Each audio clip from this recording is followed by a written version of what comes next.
Living in a Perfect World. Chapter 6. The divine principles within us are the thoughts and revolutions of the universe.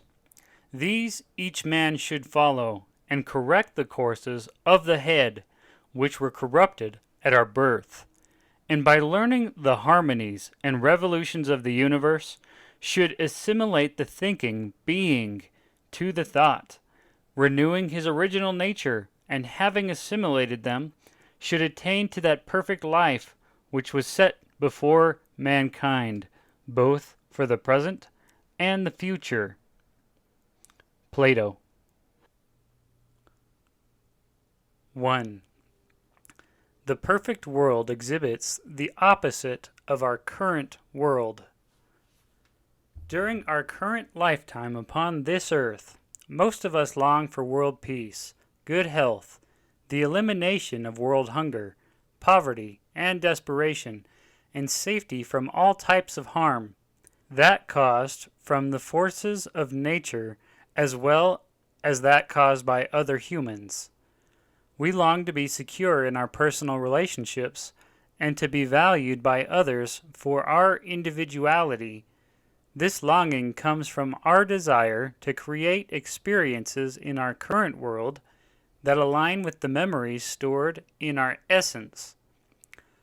We now understand that memories are specific energy patterns that are produced when we have an experience. Each experience is recorded as a distinct wavelength of energy that distinguishes it as a unique event that is stored as a memory. We know that our human essence is a compilation or storage of all of these different wavelengths, memories. We are individuals separate from everyone else, each having our own unique compilation of memories. Most importantly, we now know that the reason why we feel unhappy at times in our current world is because the energy patterns, the things that we experience upon this earth, do not match what we have recorded in our essence, the things we experienced upon a perfect human world. This causes a physical feeling of imbalance that we recognize as quote-unquote unhappiness. 2. What we imagine to be the perfect world is a reflection of remembering a perfect world. With what we have now learned about ourselves, it becomes easier to envision what it must have been like when we lived in a perfect world where we were foundationalized. Everything that brings us a sensation of wonder, peace, and the thought of, quote, wouldn't it be nice if, unquote, brings to our conscious mind what living in the perfect world might have been like. Anything that we can conceive and recognize, quote unquote, deep down inside of us, as how things should be, is a reflection of the perfect world where we used to live. All of us have asked at one time or another, why can't we all just get along? Why can't we all smile at each other, hug once in a while, and accept each other for who we are? These questions are really statements about our own humanity. They create a sense of longing and hope that one day we might reach our potential as human beings. To fulfill the yearning of our inner humanity, however, we must confront the things in our current world that do not bring us a sense of balance, those things that cause us stress, and eliminate them.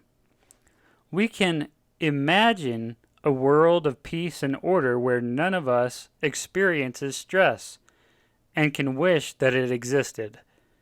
But we will never achieve this ideal and perfect state unless we learn to listen to the gentle persuasions of our internal emotional core. Within this core, we will find the correct pattern for the perfect world for which we strive and from whence we came. 3. There is no cycle of days and nights in the perfect world. In a perfect world, there are no values of measurement, no numbers, and no quantitative expressions with which we experience our day-to-day activities. In that world, even the concept of day and night does not exist. Logistically, a perfect world is situated in position and tilted towards the sun so that most of the planet's surface is always exposed to the sun's light. Our imperfect planet makes a full revolution, exposing only half of its surface at a time to the sun. However, there are small parts of our Earth that stay light, though the sun appears to quote-unquote go down. This phenomenon is caused by the shifting tilt of the Earth as it travels in its orbit around the sun.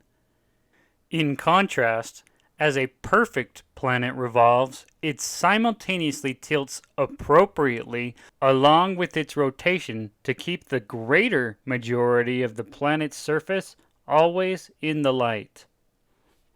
There is little purpose for quote-unquote nighttime because the perfect body does not require sleep.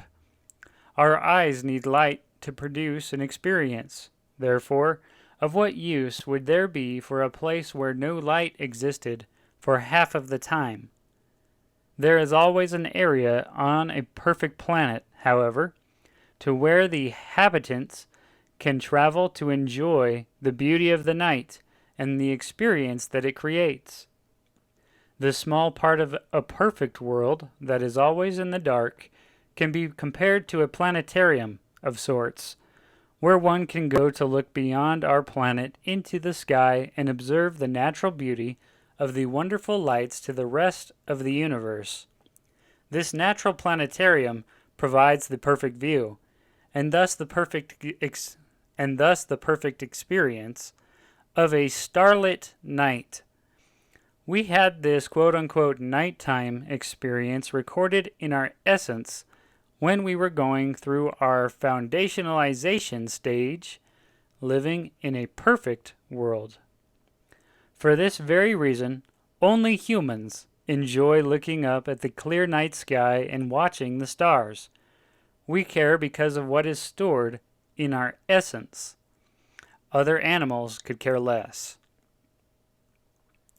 4. The perfect brain perceives all things as the present. The very first physical body and brain that we possessed were created to be completely compatible with our human essence. With this brain, we lived fully aware of what happened in the past and what was happening in the present, as if all experiences were one and the same experience. We developed a perfect concept of the present because anything that we did in the past and recorded as memory was instantly accessible to our physically perfect brain. We would recall, or better, re-experience, the memory as if it had just happened a moment ago. Because we are free-willed beings, our future does not exist until we experience it and cause it to happen by the choice of our free agency. But the past can become, once again, our present with the abilities of the perfect human brain. Unlike our current brain, our primordial brain was perfectly balanced with the energy patterns shared with our essence. We had only one memory storage unit, the essence, whereas we currently have two, our physical brain, our conscious mind, and our essence, our subconscious mind. Although we have touched upon it previously, it is important to gain a better understanding of how we store memories both with a perfect body and with an imperfect one. Keep in mind that the purpose of having an imperfect brain while on this earth is so that we can experience the opposite potential and abilities of the ultimate human brain. We develop appreciation by having the comparative experiences. 5. Our imperfect brain has an imperfect memory. The cells of our brain currently record and store our memories. Although we could discuss the exact scientific terms of dendrites, synapses, axons, nerve endings, etc., for the purpose of easy comprehension, we will combine all of these terms and call them the quote-unquote cells of our brain. If the cells of our brain are damaged, we lose the memories stored on those cells and are not able to consciously recall the experiences we recorded. This is what modern science calls quote-unquote amnesia. What science cannot answer, however, is how a person who has damaged the cells upon which memory is recorded can start to remember those events, people, and places again. If the cell upon which the memory was stored is damaged beyond repair or regeneration, wouldn't the memory also be gone forever? For example, if the image of an individual's mother is recorded on the cells of his or her brain, and through accident or surgical procedure, those cells are damaged or removed, according to what current science understands, that person should never be able to regain memory of his or her mother again. How then can a person one day recover the memory of his or her mother in this example if the cells of the brain upon which the memory was recorded no longer exist? The true answer is simple. By the power of the essence, the existence of which current scientific conclusions overlook or dismiss. Science theorizes that in the case of brain damage causing amnesia, the part of the brain where the memory was stored could not have been fully destroyed, and that the brain eventually found a way to access the memory through other undamaged connections. What scientists do not know is that in our current brain, all of our experiences are recorded twice, once on the cells of our brain and once in our essence. The memory recorded on our essence cannot be destroyed or damaged in any way. Its construction and the elements from which it is made render the essence virtually indestructible. Previously, we discussed that our essence stores memory at a different, higher energy level than our current brain does. Our imperfect brain has a hard time recalling a memory if it is recorded at a lower energy level. It has an easier time recalling a memory if it is recorded at a higher energy level, consistent with the perfect essence. Our current physical brain can easily lose memories and even invent memories that were never stored on it, deceiving us into believing something happened that never really did. Our essence, on the other hand, will never deceive us. It records our experience exactly as it occurs. An example of how easily our imperfect brain can be deceived is when we are deprived of sleep or food. When so deprived, we begin to hallucinate because our brains are not functioning properly. Hallucinations are simply our deprived and delirious physical brain being unable to handle the energy levels given off by our constant and perfect essence. Hallucinations, like dreams, are often disconnected and random parts of our real experience, put together by our physically imperfect brain in a way that we can reasonably understand them. Our imperfect brain can also be affected by stimulating drugs, actual mental disabilities, or a self-induced willingness to produce imagined thoughts and feelings, and then make these imaginations part of our current quote-unquote reality. 6. A perfect brain does not allow sensory deception. A perfect body will never deceive us through dreams or hallucinations because it has a perfect brain. Its energy levels are always constant. A perfect body does not need sleep or food because it receives its energy from the perfectly balanced and consistent energy of the essence. A full description of the perfect human body and how it works will be given in Chapter 11.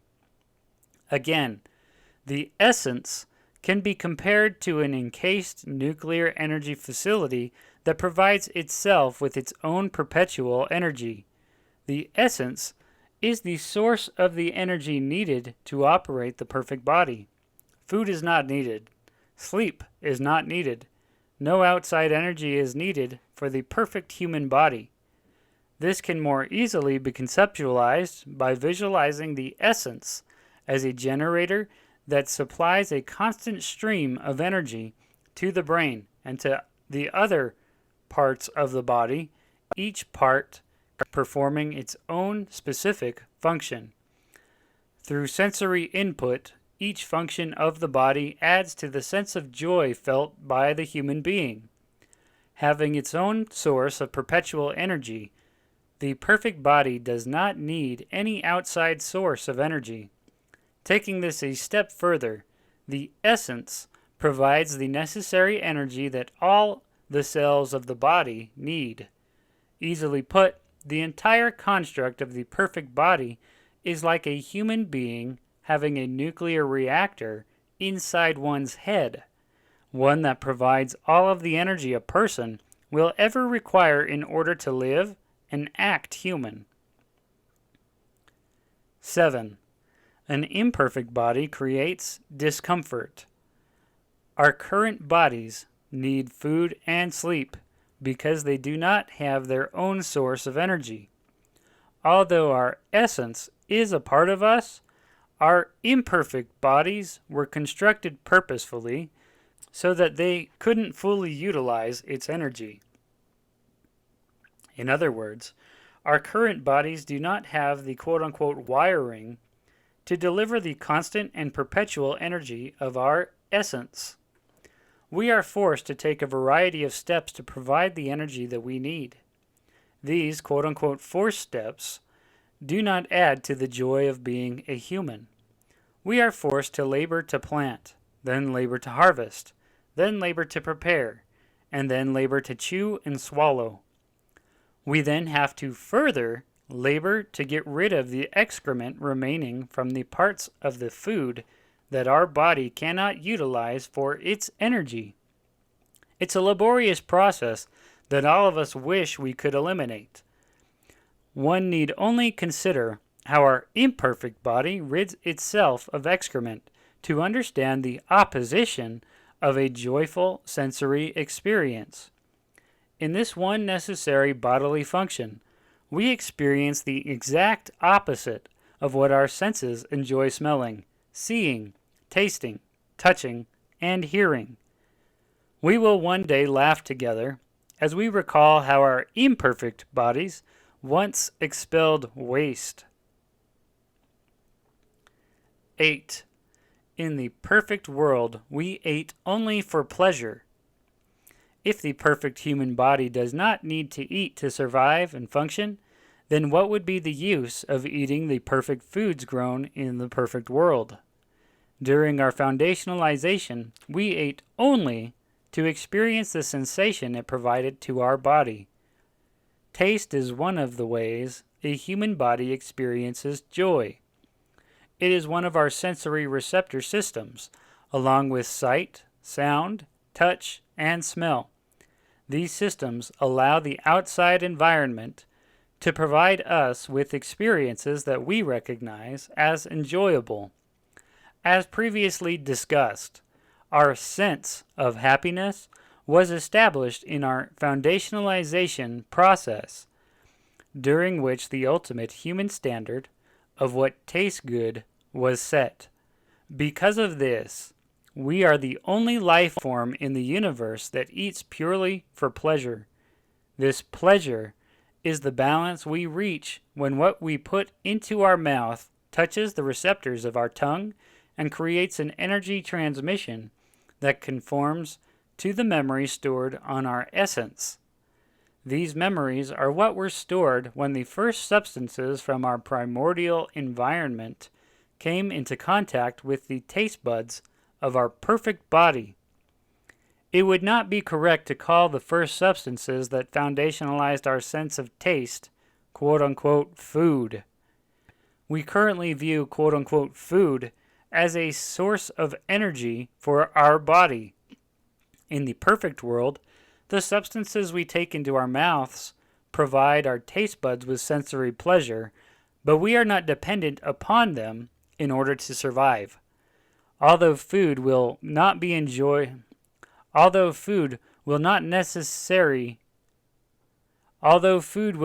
necessary to survive in the perfect world, we will continue to enjoy tasting those things that provide a sense of pleasure to us. 9. Our senses are paramount to our development. Infants use all of their senses to foundationalize themselves in our current world. As stated, they utilize their sense of taste more often than any of their other senses. They love to put things into their mouths. During our foundationalization process, we also put many things into our mouths as newly created humans. However, just as parents on this earth do not let their infant children put things into their mouths that would harm them or taste bad, our Creator mothers did not allow us to put things into our mouths that they knew were not the perfect foundationalization substances for our sense of taste. Without any prior mortal experience of taste, a poisonous plant not intended for human consumption, for example, would have forever tasted good to us had our advanced mothers allowed us to eat it and establish it as a palatable substance. Using the sensory receptor systems of the physical body is the natural way that we experience our surrounding environment. During our foundationalization process, nothing outside of the human body could be experienced and recorded as a memory unless it passed through one of our 5 sensory systems. This is the way our physical bodies allow us to gain experience, both in our current world and in the perfect world where we became human beings. Humans also possess a 6th sensory system that allows us to receive outside stimulus that is not produced by sight, smell, sound, taste, or touch. This 6th sense can best be described as our ability to sense electromagnetic wavelengths of energy generated by other humans and recognized by our own brain.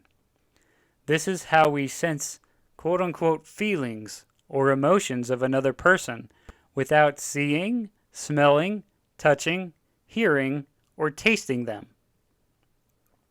10. In the imperfect world, we use all of our senses to form relationships with others. We use these sensory systems to choose what brings us happiness and what does not. An example of how we use all of our sensory receptor systems to find happiness is the way imperfect humans choose the person with whom they desire to have sex, which is the ability to utilize all of our senses for the greatest amount of pleasure. Our eyes determine that what we see of the person is desirable. Our nose determines if the person's smell is acceptable. We draw close to them to hear them speak and breathe so that we can touch them. Then, as an infant child would do, the last thing we do in courting the object of our affection is to introduce the person to our mouth. There has never existed a person who has chosen a sexual partner who did not have the desire to taste the object of their affection. This accepted form of tasting is known as quote-unquote kissing. This is why human beings gain a great amount of pleasure from kissing on the mouth. Kissing allows us to use all of our senses to choose the person with whom we have a desire to share the ultimate of all human experiences, the joy of sex. The physical courting process involved in attempting to introduce another person into one's personal experience is like an infant finding a bug on the ground and trying to fit it into the infant's reality. The infant sees it, might have heard it, touches it, smells it, and then tastes it.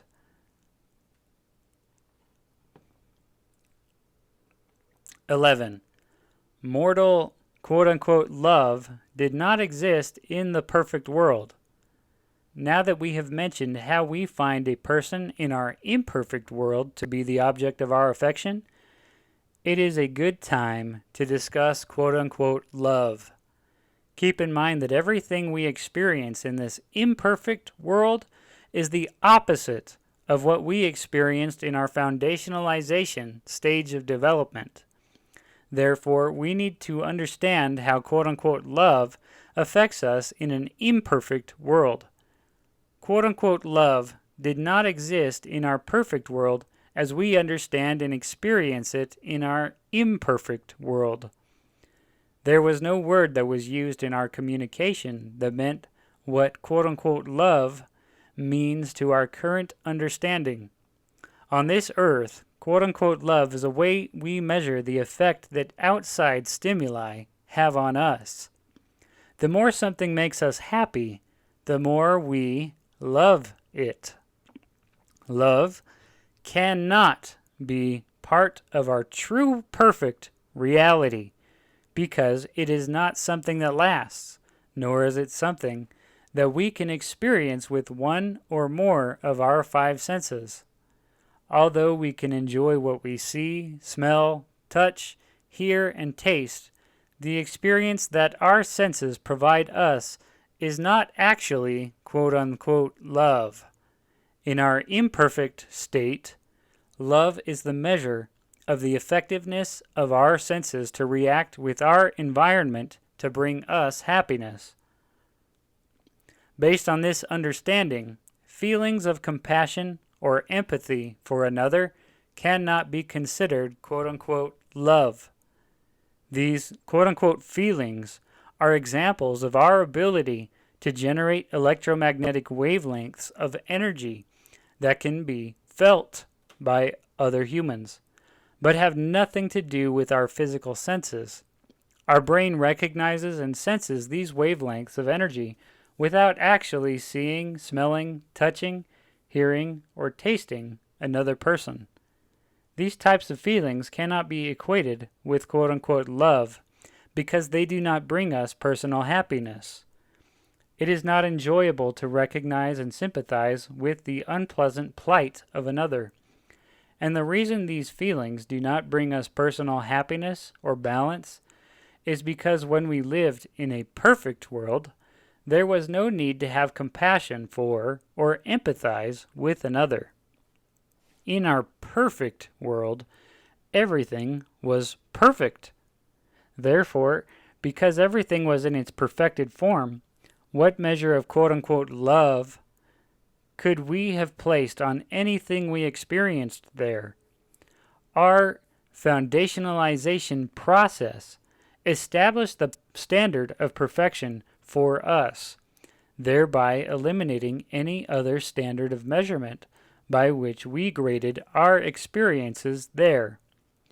It also provided the standard of measurement by which we would grade our experiences of the future. Everything we did in our perfect world is what we will later recognize as the ultimate experience of human happiness once we have experienced the opposite of perfection here. We need to experience an imperfect world so that we have a contrast with which to compare our perfect foundationalized experiences. Here's another way of looking at it. If we love something, then it follows that we must hate something else as a measure by which we devalue something in comparison. Because quote-unquote hate cannot exist in a perfect world, then quote-unquote love cannot exist there either. Through our current experience, we understand how hate produces negative emotions that throw our body out of balance and cause us unhappiness. When we hate, we experience something that is not part of who we really are or who we are striving to become. We do not feel comfortable hating something. Stated again another way, we do not quote-unquote like, a softer word for love, an apple that tastes bad. The experience of biting into an apple that tastes bad is physically unpleasant and leads us to conclude that we quote-unquote hate the apple. It's not much different in our experiences with each other. Some people make us feel comfortable and we quote-unquote love to be around them. Others make us feel uncomfortable, so we quote-unquote hate being around them. Although love seems to provide us with a great amount of joy here, the opposite effects of the feeling can also cause us a great amount of misery. During our foundationalization process, we did not learn how to be miserable. Therefore, we did not learn how to love.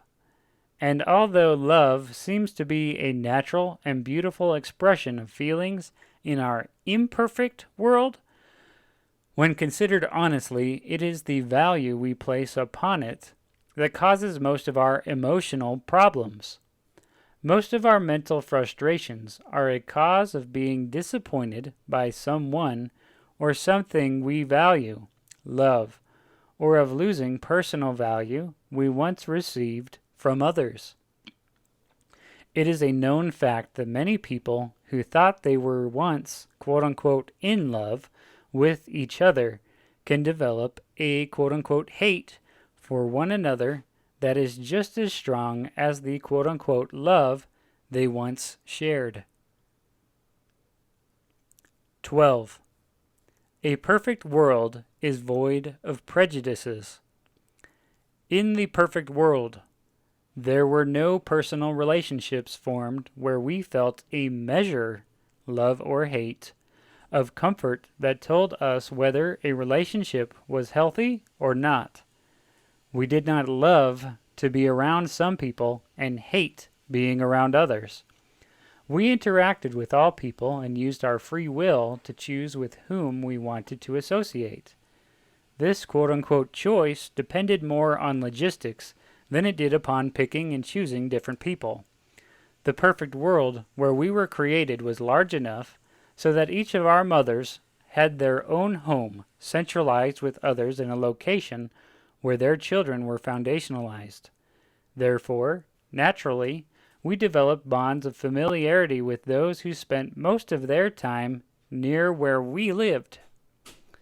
The choices we made were not from comparing our experiences with those of others and developing a sense of, quote-unquote, mine is right, and, quote-unquote, yours is wrong. Everyone's personal choices in life were just as, quote-unquote, right as everyone else's. Again, we knew that the universe revolved around each of us, as it did the same around everyone else. Each of us was considered and treated, quote-unquote, special. What gave us a sense of equality was that all of us were treated the same way. We were all, quote-unquote, special, so none of us were. We were not uncomfortable around those with whom we did not choose to associate any more than we were around those whom we did. We were foundationalized to accept all people and the way that they each exercised their individual free will. We were comfortable with everyone's actions and made no judgments of others. 13. Much misery comes from the judgment of others. In our imperfect world, however, we are conditioned to judge what others do with their free agency. We form personal opinions and choose whom we want to be around based upon whether or not what they are doing brings balance to our own life. If what others are doing does not conform with what we think is the quote-unquote right thing to do, then we judge them as being wrong, develop a sense of hate for what they are doing, and alienate ourselves from them. In this imperfect world, we often justify our hate by saying, quote, I don't hate the person, I just hate what they do, unquote. In reality, however, we truly do, quote-unquote, hate those whose actions we hate. The bulk of human misery comes from one group of people judging another group as being inferior or making inappropriate, wrong lifestyle choices. To protect their own quote-unquote righteousness, one group of people will expect others to see things their way and adapt to their way of thinking. If the others refuse, physical force is often used to compel them. This is the main cause of the creation of nations and borders that separate the human race and promote the inevitable wars that ensue between them. This human misery is also exacerbated because the natural resources of the earth are limited and controlled by only a few people who believe the needs of their own group, family, community, or nation take precedence over everyone else's. These human-invented prejudices are very successful at providing us with a stark contrast between a perfect world and an imperfect one. 14. Our humanity was foundationalized in equality. In the world where we foundationalized our humanity, we made no judgment or measure of what another did. During that time, we were all equally experiencing everything that was perfect. There were no families formed behind quote-unquote white picket fences where parents foundationalized their children completely differently than their neighbors did who lived just a few feet away behind their own quote-unquote white picket fence. The living arrangements of the mothers who were responsible for rearing newly created children were open communities where children wandered freely throughout the environment. The mothers of the community each reared their children in the exact same way, according to what these advanced parents accepted as the rules and procedures for proper parenting. These perfect parents had no personal possessions that belonged to any particular person. Everybody owned everything equally. Everything existed in that highly advanced environment to provide the newly created human being with the perfect example of how humanity should be, or better, the standard was set for acting humane. However, as we developed and learned to interact with our environment, we did begin to make things and accomplish things that we associated with our own personal free will. We began to value the things that we made and accomplished as personal quote-unquote possessions, only because as an individual, apart from all others, we made the choice to do something that no one else did. But everyone else also had the same opportunity and ability to do anything that we did, or anything else that they wanted to do with their free will. Thus, our accomplishments were not valued any more or less than anyone else's. They simply became an expression of our individuality. 15. There were no traditional family units in the perfect world.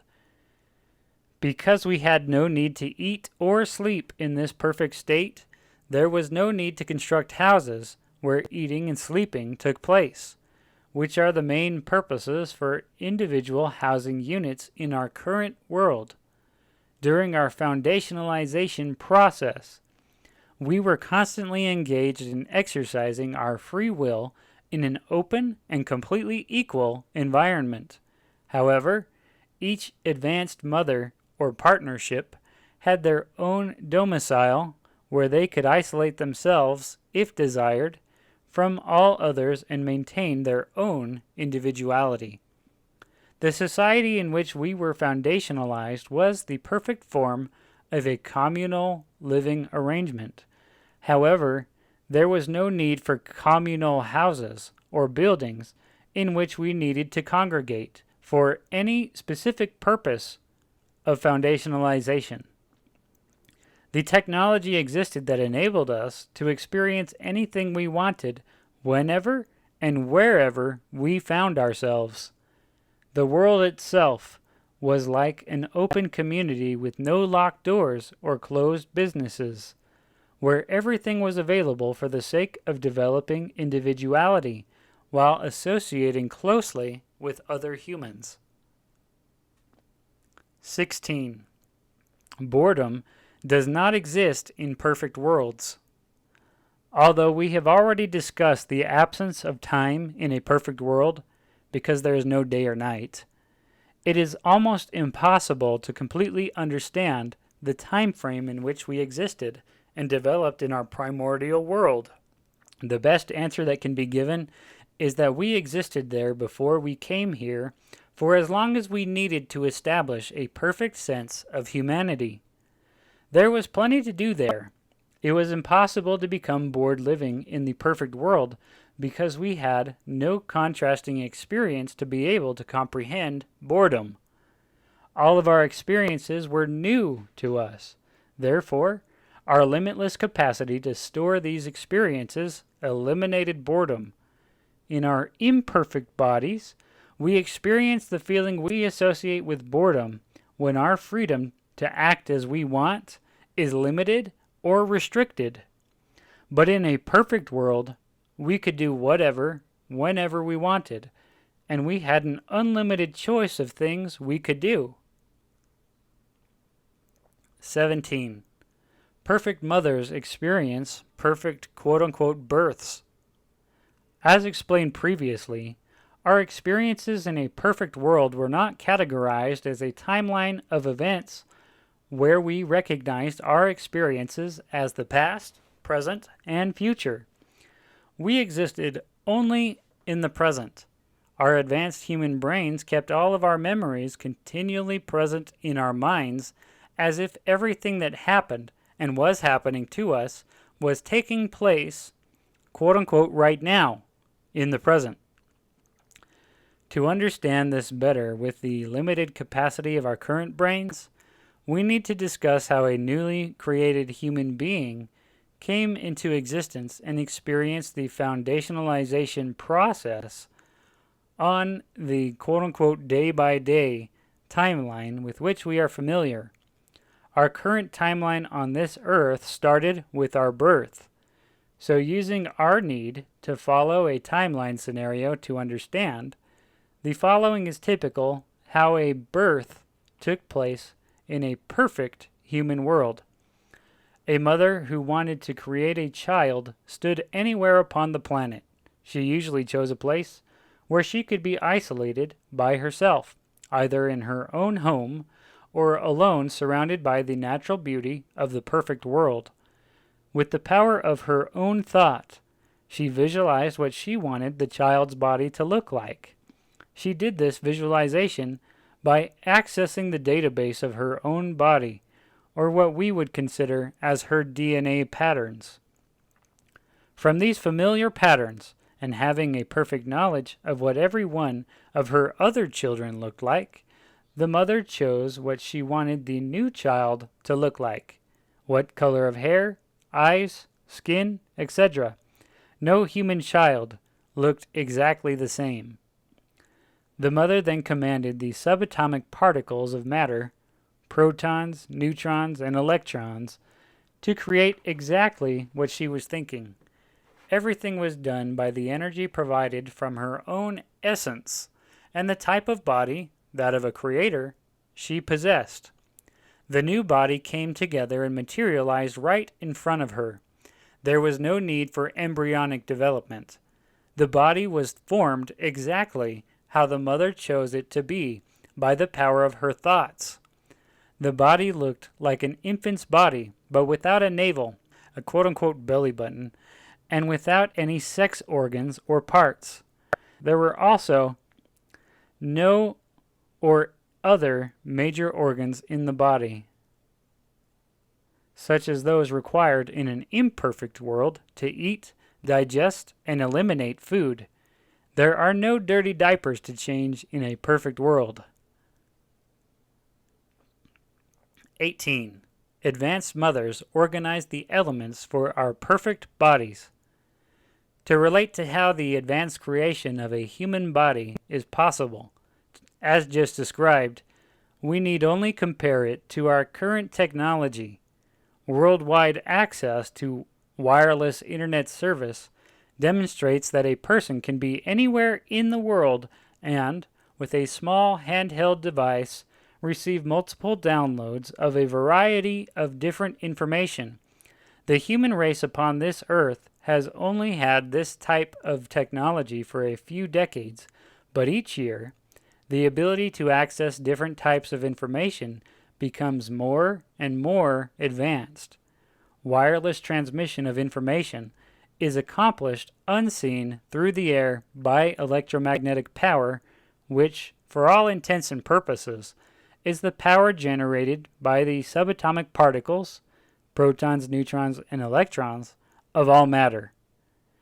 As explained previously, advanced human creators have a brain that can command the formation, structure, and instructions of all matter because of their ability to control these basic subatomic particles. We now understand that these subatomic particles are simply electromagnetic energy that has not yet been formed into recognizable matter. The advanced mother has the ability to form these particles into the elements needed to create a physical body. In the creating process of a new human being, an advanced mother's brain can be compared to an advanced computer that has the capability of receiving wireless transmissions of electromagnetic energy directly from her environment. Using her advanced brain, she simply quote-unquote downloads the elements she needs to create the body she has previously designed in her mind.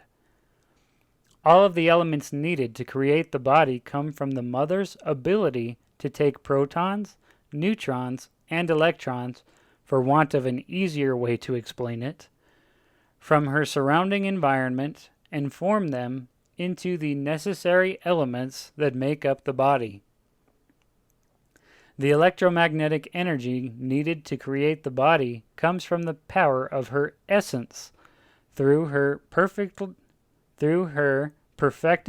quote-unquote, creator-able brain. She organizes the elementary makeup of the body in the air in front of her the same way our current technology projects holographic images into midair. The source of current holographic imagery is generated by devices that project electromagnetic energy into a controlled space of air.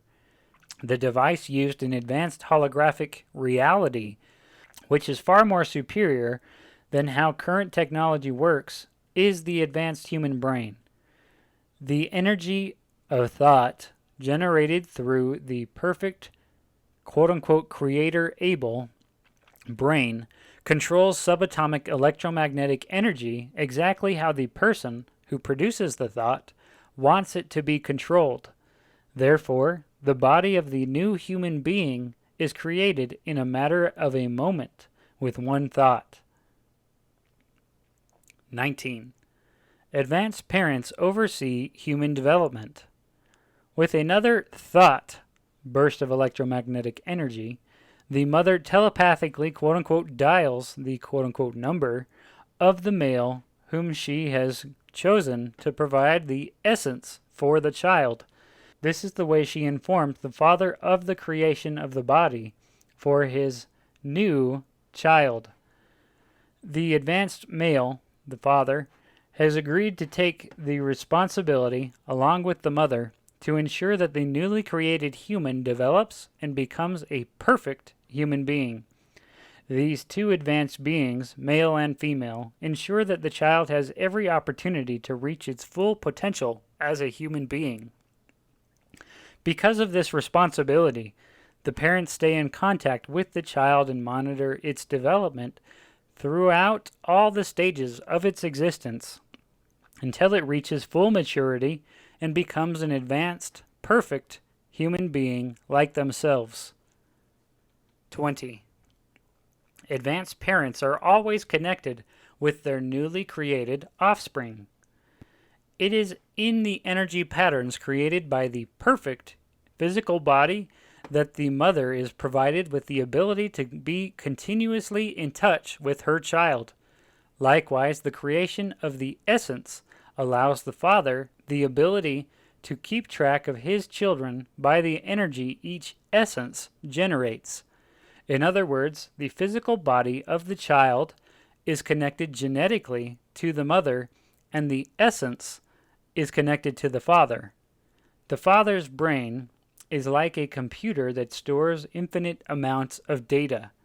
When the father creates a new essence, he places a personal file, quote-unquote tag, upon it so that he can access it at any time with the energy of his own essence.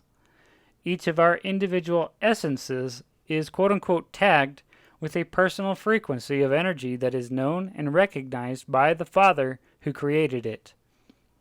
Although the newly created essence is void of any recorded memories, its energy frequency level is created and uniquely tagged by the specific Father who creates it. This is how he keeps track of us. If the Father wants to access any particular essence to see how the child is doing in its development, all he has to do is think about it. This brings the child's unique frequency to his mind, which allows him to make a direct connection to the child's essence. In this way, the Father will forever have the ability to connect with the newly created human being for whom he is responsible. The only reason why he maintains this connection is to make sure the child is receiving everything necessary to help the child become an advanced human and enjoy its existence. Likewise, the mother will always maintain her personal connection with each child through the energy patterns emitted by the physical body.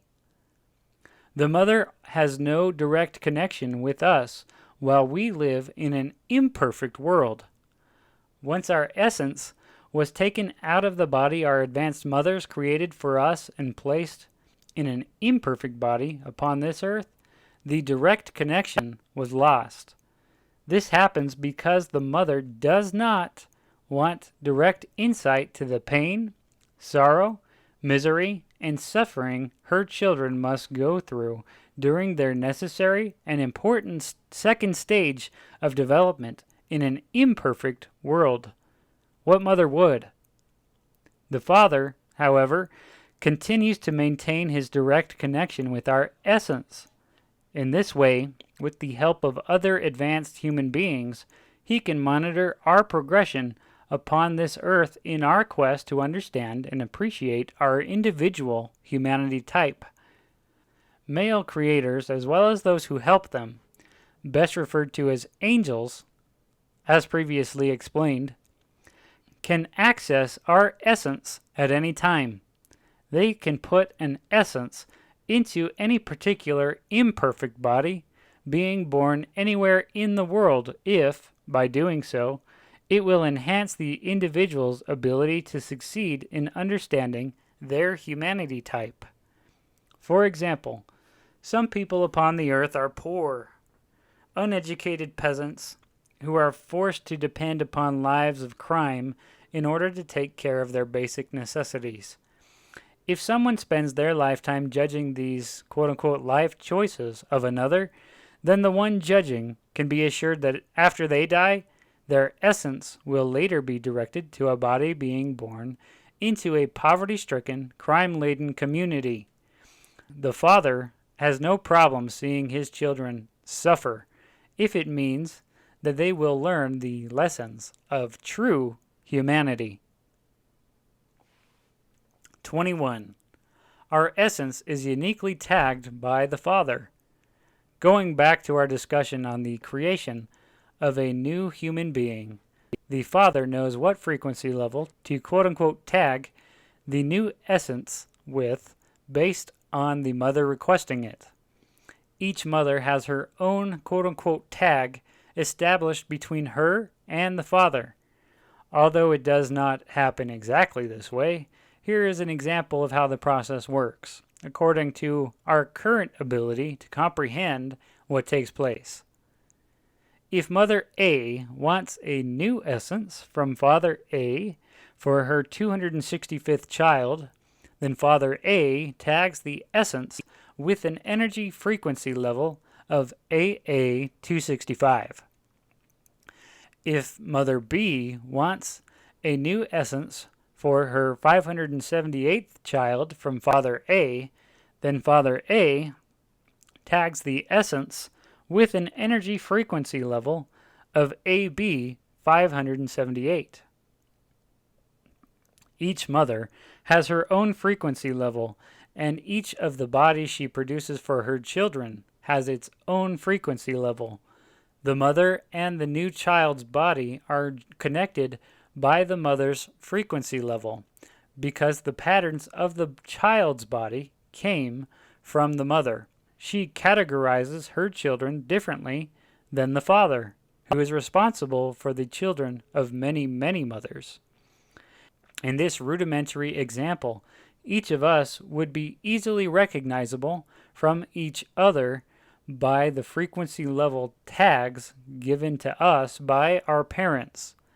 Child AA 265 and AB 578 both belong to the same father, A, but different mothers, A and B. Mother A recognizes her child as 265 and Mother B recognizes hers as 578. Father A recognizes the child from Mother A as A265 and the child from Mother B as B578. This is the easiest way to explain it with our current understanding. In reality, there are no numbers assigned to any human being. We are not a number, as there are no quantitative measures in a perfect world. We are an energy level whose frequency is fine-tuned in order to be unique from everyone else and directly connected to our creators. Here's another way of looking at it. In our current world, everyone can own a cell phone with their own individual number. The way our parents call us is by dialing our personal phone number that, in essence, is simply a different frequency or wavelength of energy generated by our parents' phone that soars through the air and finds our unique number and rings our phone. Even with the rudimentary technology we have today, a person can be found anywhere upon Earth by tracing where the energy of the call ends up. In the near future, parents will have the ability to utilize the current GPS, Global Positioning System, to know exactly where their children are at all times. With this understanding, we can grasp how in advanced worlds, with far more advanced technology than we have today, children are created to be like biological cell phones, by each receiving, in effect, its own personal number, frequency level, when created. When advanced Mother B wants to quote-unquote call her 578th child, for example, she simply quote-unquote dials the child's unique number stored in her memory, and she is immediately connected with the child telepathically.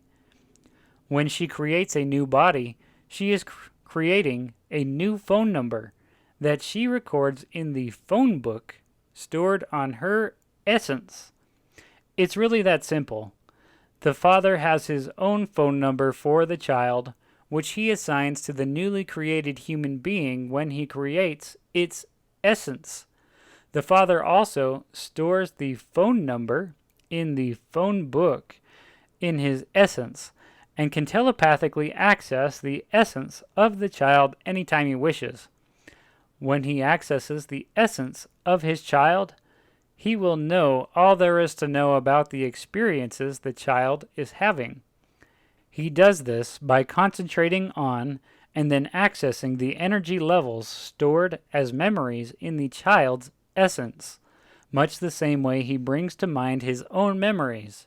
In other words, an advanced parent has the ability to read a child's mind and recall the child's memories as easily as recalling their own. Because the perfect body and the essence exist on the exact same energy level as previously explained, the mother can also access her child's essence with her own mind. From this, she can know everything there is to know about how her child is doing in its developmental stages on its way to becoming the perfect human being, but only when the child's essence is in the perfect body she creates for it. 22. Our mother's smile and kiss are our first sensory experience ever. Once the father creates the essence, he delivers it with pinpoint accuracy to the location on the planet where the mother has created the new perfect body. The essence is naturally attracted to the body and enters into it to bring life to the child held gently in the arms of its mother. Once the essence enters the body, the eyelids open, and the first experience of all human beings is the tender kiss and warm smile of a caring mother. Is it any wonder why we currently associate the pleasant feelings created by a kiss and a smile with our positive personal relationships? Thus begins the process of human foundationalization. Each mother involved in the foundationalization process of a new human being determines the point in her child's development when the child can be left alone to continue the process without constant guidance. This determination is made once the child has developed the physical skills to care for itself. The new human being must be able to move freely throughout the environment at will, as it is from all aspects of the perfect environment that the newly created human will gain its foundational experiences. Because the environment presents nothing but the perfect human situation in all things, our foundational parents had no concern that we would hurt ourselves or make a wrong choice of action. In this world, it was impossible to make a wrong choice. Our entire primordial world was set up to allow us to experience everything good about being human and establish what the right choices should be. There was nothing we could have done that would have given us anything but the ultimate human experience. 23. A perfect body allows underwater breathing. In our current stage of development with our imperfect bodies on our imperfect world, most of us have had dreams wherein we experienced ourselves being able to breathe underwater. These dreams come from actual experiences when we were first brought into existence in the perfect human world. We did not need oxygen to exist, even underwater. Previously, we discussed how our essence is an enclosed vacuum of perpetual nuclear energy that provides all the energy the perfect body needs to exist forever. Our perfect bodies do not have lungs and do not breathe the surrounding air. The perfect body has none of the major organs our current body has, all of which are associated with blood. Our current bodies use oxygen as a catalyst to begin the process of utilizing the energy of the nutrients our blood delivers to our cells. The energy that our current body uses comes from the foods that we eat, which are then broken down by various bodily functions. In our perfect body, the pure energy that our cells need is produced by our essence and delivered through a perfected and complete nervous system. Therefore, in our initial bodies, we could survive underwater. 24. We once knew how to fly. Most of us have also had dreams of flying. These dreams also come from the actual experiences we had in the perfect world. We could fly there, though much differently than birds do. Just as an infant in our current world learns to control its nervous system so that it can sit up, crawl, and then eventually walk. In the perfect world, we learned how to sustain ourselves in mid-air and then to propel ourselves through the air. To comprehend how a human being can do this, we must first understand what prevents us from floating in our current world. Our scientists theorize that the gravitational pull of the Earth keeps us from floating, or better, the mass of our bodies gives us weight. They also theorize that the Earth has a gravitational force and a magnetic force, and that each works separately to perform different functions.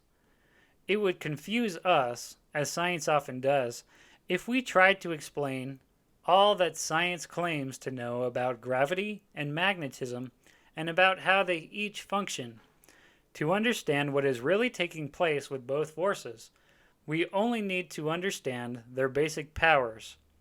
Both forces can be traced to the exact same energy given off by subatomic particles, protons, electrons, and neutrons. 25. Magnetism keeps us on the Earth. Let's make it easier to understand.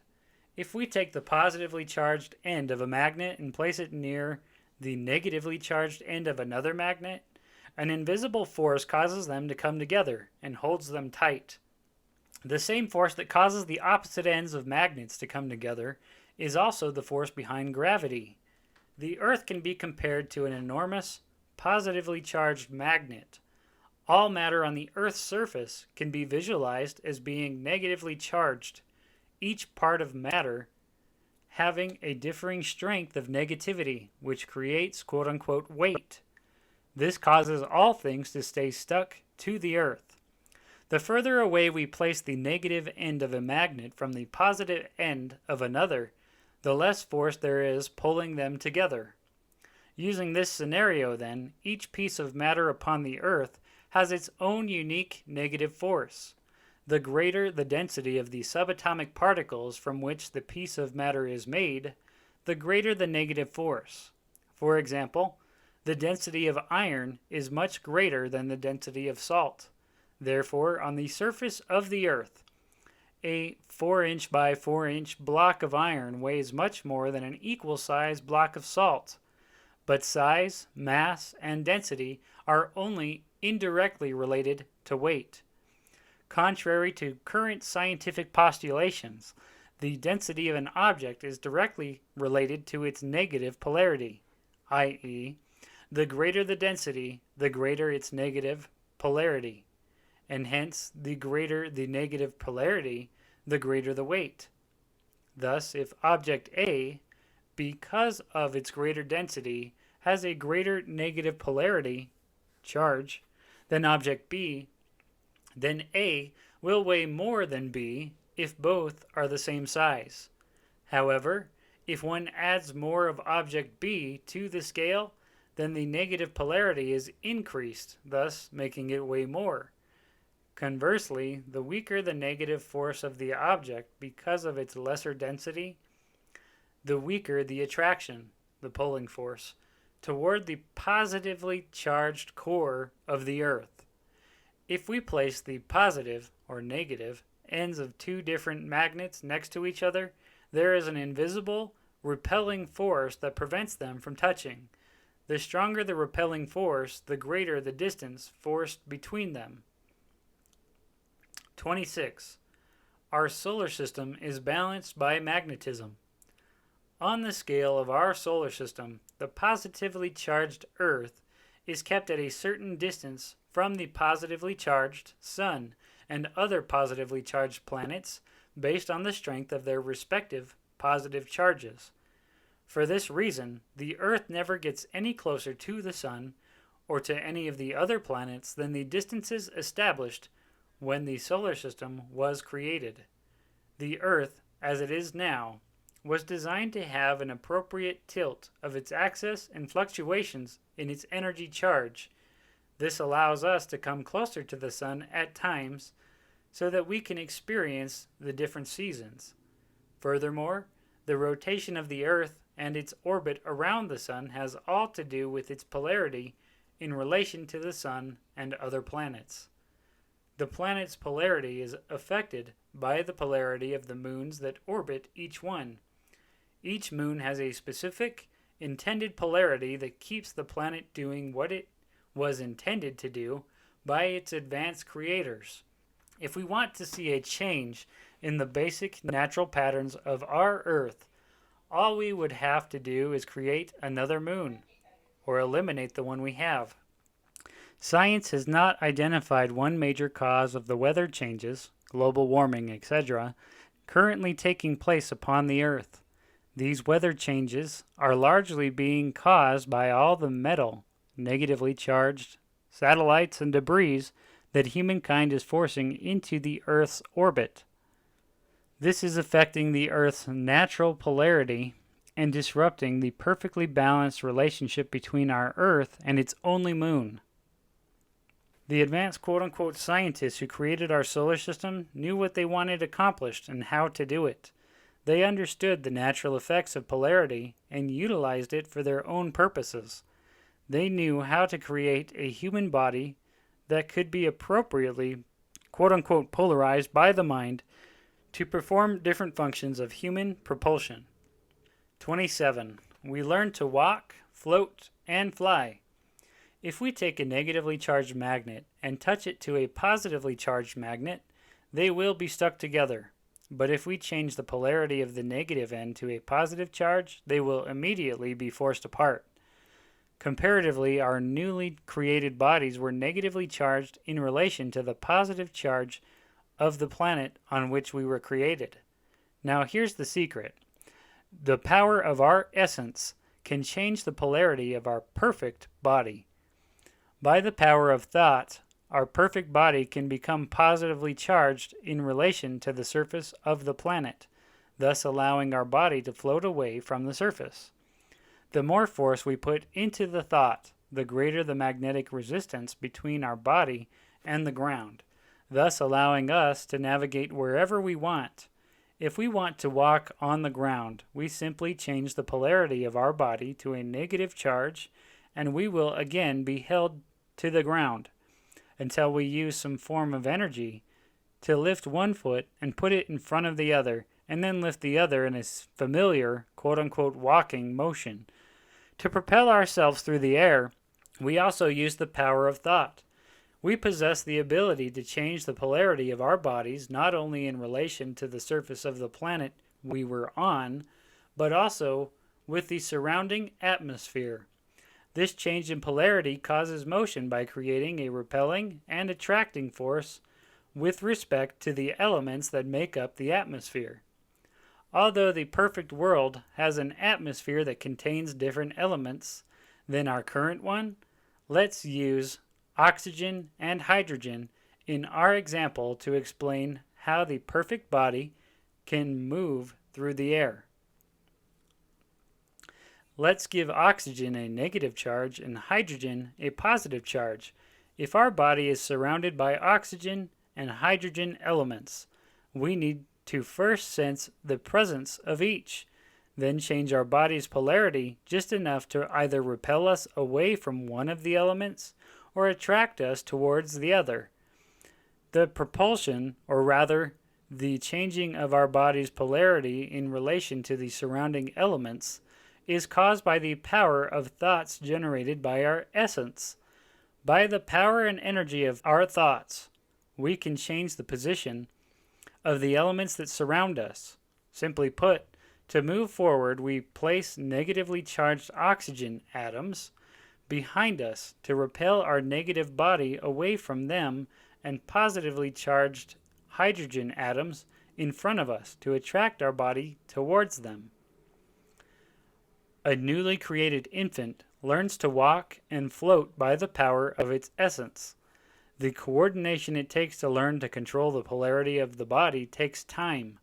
Through trial and error and the gentle guidance of an advanced, perfected mother who knew what she was doing, before long, we were propelling ourselves through the air as easily as we currently run through the lush grass of a meadow. 28. Our perfect body functions with a perfectly balanced nervous system. Our modern-day scientists have determined that we presently use only about 10% of our brain. If we compare our brain to a circuit board, where each circuit is connected to a part of the body that needs the brain's energy to function, then we could say that our body is unable to utilize 90% of its potential power source. To deliver energy to our imperfect bodies, we have imperfect systems of delivery we call our circulatory, digestive, nervous, and lymphatic systems. Instead of having these systems in their particular organs, a perfect human body has only one, the nervous system. Where our imperfect body presently has capillaries, vessels, and veins in which to deliver energy to the cells, our perfect body is full of nerves, which are each connected to the brain and supplied with 100% of their energy from our essence. Our current bodies are purposefully built improperly so that they cannot utilize all of our brain's potential, thus fulfilling the purpose of experiencing an opposition in all things. There is only one system in our current body that is not responsible for the disease and maladies that negatively affect us, our nervous system. The energy delivered directly from our brain cannot be corrupted or polluted. However, the nerves contained within the system are subject to disease and trauma because they receive the energy to construct and maintain themselves from the other imperfect systems. In a perfect body, the nervous system delivers the energy provided by the essence and is also maintained by the same energy. 29. Energy is the basic necessity of all life. The easiest way to understand what has been presented above about an advanced human body is to understand that energy, in its most basic form, is the only thing that the cells of the body can use to maintain themselves. Unless the food we eat and the air we breathe is broken down into this basic form of energy, the imperfect body cannot use it. The main difference between the body we currently have and the perfect body, in which we were foundationalized, is the way energy is delivered to the cells that make up each body. The essence produces the most basic form of energy, which is consequently delivered by a perfect nervous system to all the cells of the perfect body. It does this through the connections made between the brain and these cells. In the perfect body, we have at least 90% more brain connections with our nervous system than in our current body, and the essence never runs out of this energy. In contrast, our current imperfect bodies get their energy from outside sources. We get this energy from the food that we eat and the light of the sun, which warms our body. Once we introduce these outside forms of energy into our bodies, we have other systems that are necessary to break them down into a form of energy that our cells can use. Our current bodies require energy to take in energy, break it down, and then get it to where it needs to be to make our body function properly. The perfect body does not take in energy, does not break it down, and has the perfect, complete delivery system for its own perpetual energy. 30. Mothers experience the joy of motherhood.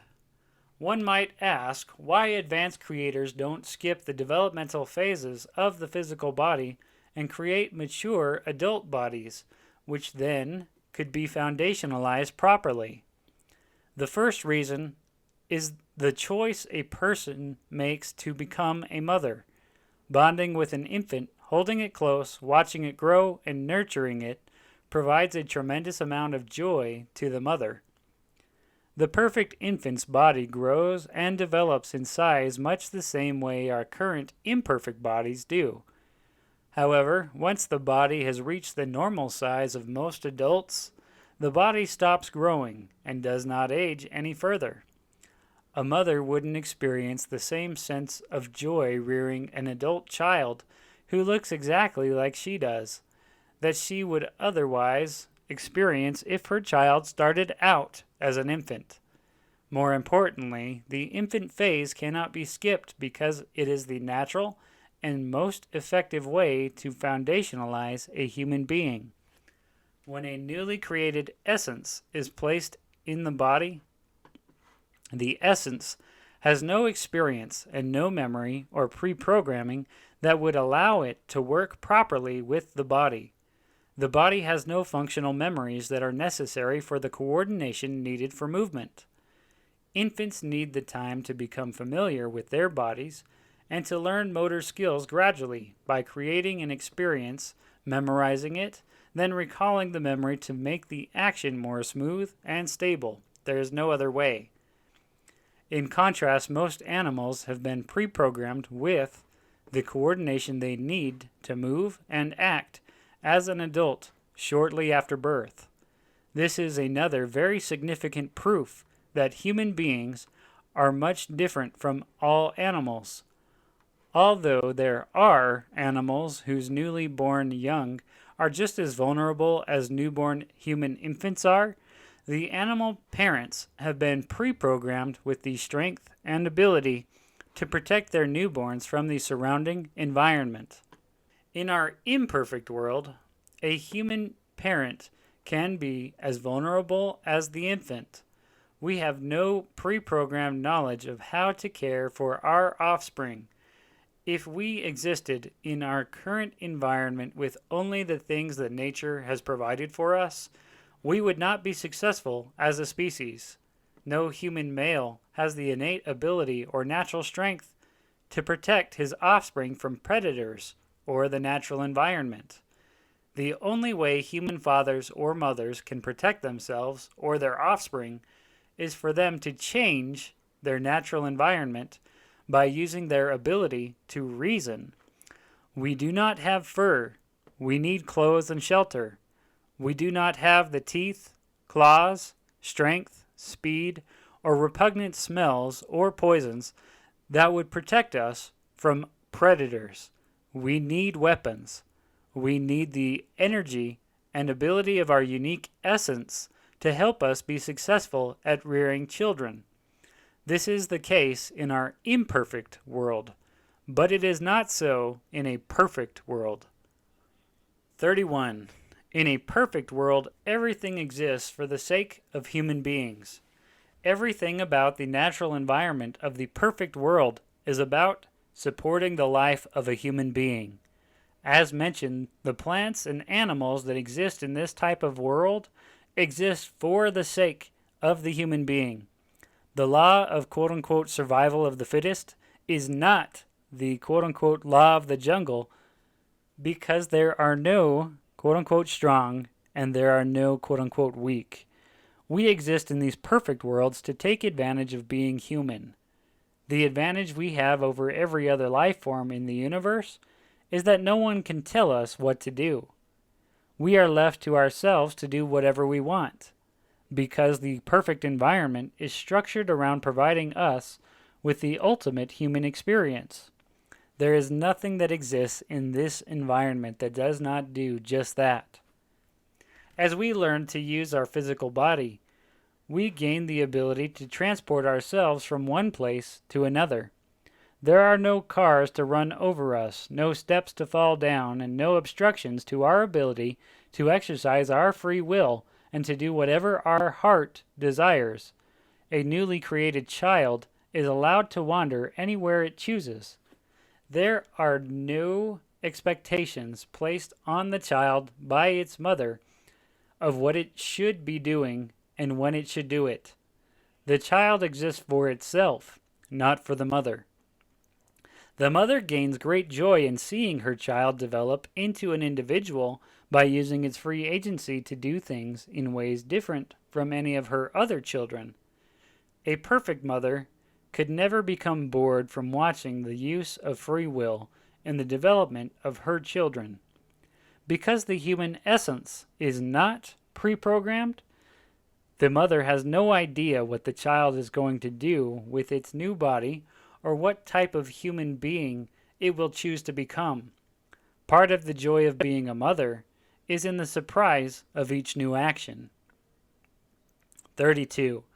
A perfect world has no bounds. Once we had mastered our means of movement, our ability to experience new things was only limited by our personal desire to do so. We explored the most perfect environment that any human being could possibly imagine. It is this imagination that can help us to visualize what we did with a perfect body in a perfect world. There is no experience you can currently imagine in your mind that is not possible in the perfect world. We could fill volumes upon volumes of books describing what goes on there. Even so, the memories of our time spent on the perfect world, where we were foundationalized, are stored inside each of our essences.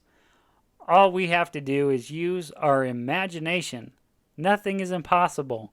Everything that we can dream and imagine that would be the perfect world was and will be our perfect world. Summary. Our ability to imagine the perfect human world is simply our subconscious recollections of past events that appear completely dissociated with our current world.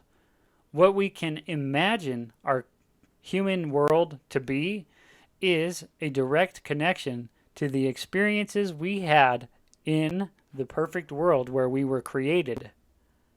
The abilities of our current bodies, though they appear similar in construct, are far from the abilities of the perfect human body. Having an imperfect body allows us the opportunity to go through experiences that we did not go through while being foundationalized as new human beings. We will value these experiences for the rest of our existence. The comparative value will afford us the appreciation for the perfect human body forever. This appreciation will provide us with continual and lasting happiness.